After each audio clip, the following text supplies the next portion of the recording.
برای دوام آوردن، برای پیدا کردن زندگی حقیقی، باید با گفتن حقیقت شروع کنیم.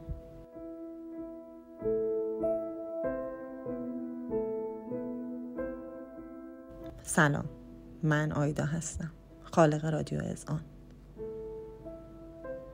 چند روزیه که دوباره لنگون راه میرم و هر بار که زانوهامو خم میکنم صدای زانوم گوشمو اذیت میکنه. دردای شدید کمرم دوباره برگشته. انگار یه وزنه 100 کیلویی رو دوشمه که دارم با خودم ماه هاست حمل میکنم. و همه اینا برای قولهایی که بدون در نظر گرفتن شرایطم اول به خودم و بعد به هستی اعلام کردم. متاسفانه چند وقتیه که دارم حال بدی رو تجربه میکنم. یا گاهن حس آدمی رو دارم که توی باطلاق گیر کرده و هر چی دست و پا میزنه بیشتر فرو میره. و یکی از بزرگترین ناراحتی ها قولیه که بابت انتشار ماهیانه اپیزودهای رادیو اذعان به شما مخاطبان ارزشمندم دادم و نتونستم بهش عمل کنم.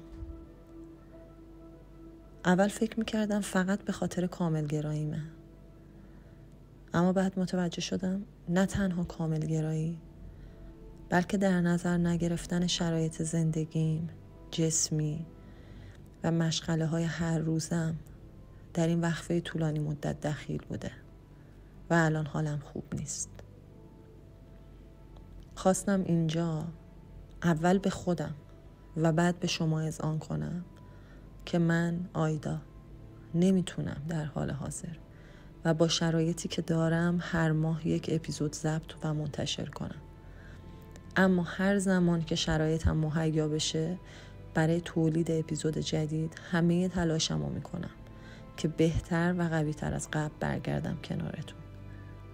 مثل همین چند ماه اخیر که با توجه به شرایطم قدم‌های کوچیک اما مؤثر برداشتم و میتونم با آرامش و حال خوش این خبر رو بدم که به زودی اپیزود جدیدمون با موضوع جنگ ناجی من منتشر خواهد شد. در صفحه اینستاگرام بیشتر فعالیت خواهم کرد و به زودی با عشق در خدمتتون هستم. دوستتون دارم، آیدا.